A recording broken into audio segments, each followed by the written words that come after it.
ಪ್ರಿಯ ವೀಕ್ಷಕರೇ ನಮಸ್ಕಾರ. ನಾನು ನಿಮ್ಮ ಚಂದ್ರಶೇಖರ್ ಲಿಂಬೆಕೊಂಡ.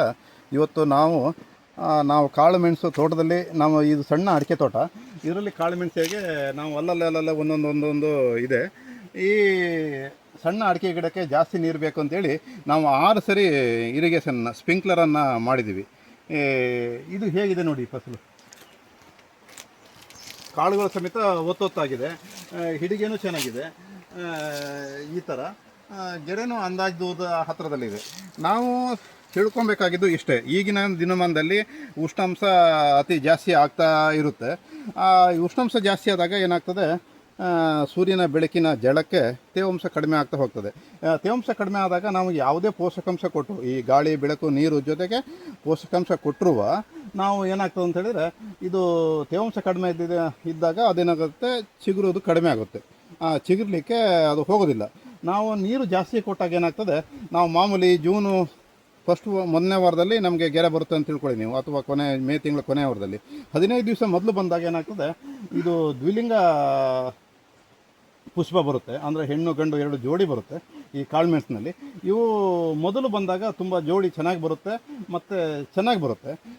ಲೇಟಾಗಿ ಬಂದಾಗ ನಮಗೇನಾಗ್ತದೆ, ಏಕಲಿಂಗಕ್ಕೆ ಪರಿವರ್ತನೆ ಆಗ್ತದೆ. ಅಂದರೆ ಹೆಣ್ಣು ಹೂವಿಗೆ ಸಂಖ್ಯೆ ಜಾಸ್ತಿ ಬರುತ್ತೆ, ಗಂಡು ಹೂವು ಸಂಖ್ಯೆ ಕಡಿಮೆ ಬರುತ್ತೆ. ಆಗ ಹಿಡಿಗೆ ದೂರ ಆಗುತ್ತೆ ಮತ್ತು ಗೆರೆನೂ ಉದ್ದ ಬರೋದಿಲ್ಲ, ಕಾಳು ಒತ್ತೊತ್ತಾಗಿ ಬರೋದಿಲ್ಲ.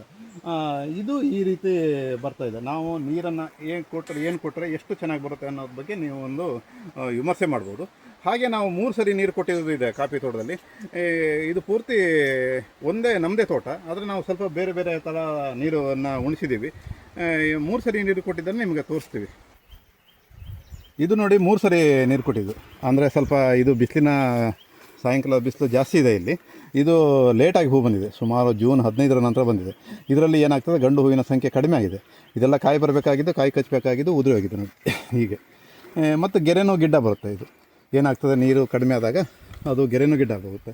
ನೀರು ಜಾಸ್ತಿ ಆದಾಗ 15 ದಿವಸ ಮೊದಲೇ ಅದೇನಾಗ್ತದೆ, 15 ತಿಂಗಳು ಮೊದಲೇ ಗೆರೆ ಉದ್ದ ಬರಲಿಕ್ಕೆ ಪೋಷಕಾಂಶ ಮತ್ತು ಎಲ್ಲದನ್ನು ತಗೊಂಡಿರ್ತದೆ.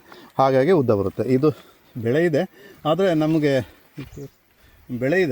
ಆದರೆ ಇದು ಗೆರೆ ಗಿಡ್ಡ ಇದೆ, ಗಂಡು ಹಿಡಿಗೆ ದೂರ ಇದೆ, ಹತ್ತಿರ ಇಲ್ಲ. ಇದು ಒಟ್ಟು ಚೆನ್ನಾಗಿಲ್ಲ. ಹಾಗಾಗಿ ನಾವು ಅರ್ಥಕೊಳ್ಬೇಕಾಗಿದ್ದಿಷ್ಟೇ, ಪೋಷಕಾಂಶಗಳ ಜೊತೆಗೆ ನೀರು ಗಾಳಿ ಬೆಳಕಿನ ಜೊತೆಗೆ ನೀರಿನ ಪಾತ್ರ ಪ್ರಮುಖ ವಹಿಸ್ತದೆ. ಈ ಬೇಸಿಗೆಯಲ್ಲಿ ನೀರು ಜಾಸ್ತಿ ಬೇಕಾಗುತ್ತೆ. ಅತಿಯಾದ ನೀರು ನೀವು ಏನು ತೇವಾಂಶ ಜಾಸ್ತಿ ಇದ್ದಲ್ಲಿ ನೀರು ಕೊಟ್ಟಾಗ ಏನಾಗ್ತದೆ, ಮಣ್ಣು ಸವಳಾಗ್ತದೆ, pH ಕಡಿಮೆ ಆಗ್ತದೆ, ಮಣ್ಣಿನ ಗುಣಮಟ್ಟ ಕಡಿಮೆ ಆಗ್ತದೆ. ನಾವು ಅರಿತುಕೊಂಡು ಕಾಳುಮೆಣಸಿಗೆ ಪ್ರತ್ಯೇಕವಾಗಿ ನೀರು ಕೊಟ್ಟರೆ ತುಂಬ ಚೆನ್ನಾಗಿ ಬರುತ್ತೆ. ನಾವು ಇದನ್ನೆಲ್ಲ ಈ ರೀತಿಯ ಒಂದು ಸ್ಟಡಿಯನ್ನು ಮಾಡಿದ್ದೀವಿ. ಎಲ್ಲರಿಗೂ ವಂದನೆಗಳು.